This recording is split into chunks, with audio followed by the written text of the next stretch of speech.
Good Wednesday morning, everybody. I hope that you're enjoying this like me.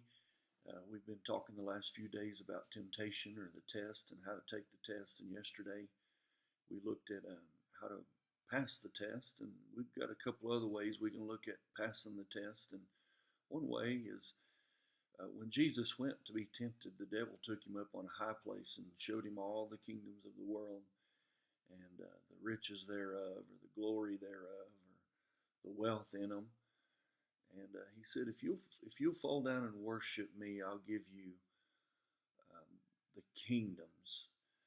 And I want to talk about that for a minute because there's a lot of things that we can be given in this life, and the glory of those or the wealth of those.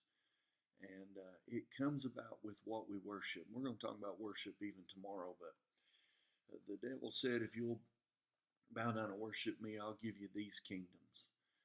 And we have to understand that the difference in worshiping what we worship and why it matters what we worship and who we worship. And I know that us as Christians, we don't want anybody to talk to us about worshiping anything but God. But fact of the matter is I watch people and I watch my own life. There are things that I worship and that other people worship. And maybe we don't mean to and we learn from it.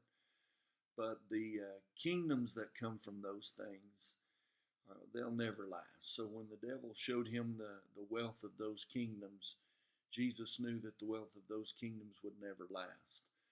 And whenever we worship something else, we have to understand that when that test comes and they look really good at the moment, we need to remember that those kingdoms never last. Jesus told us to lay up all of our treasures in heaven where moth and rust doesn't corrupt and thief can't break through and steal. He knew that the kingdom of God would last forever. Anything else that you see will not be around for long. Jesus is coming back. We've heard that all of our lives, but it's still true. And the fact of the matter is that some of us won't make it to see him come back, and you can't take nothing with you. So we need to be careful what we worship, and we will be tested by what we worship. We're going to be tested to worship God and worship other things, and we need to understand what matters and what's going to last. And so with that, I want you to look today at what you worship and pay attention today at what you worship. Because when it comes to passing the test and passing the temptation, the enemy is going to bring along things for you to worship that's going to look good to you.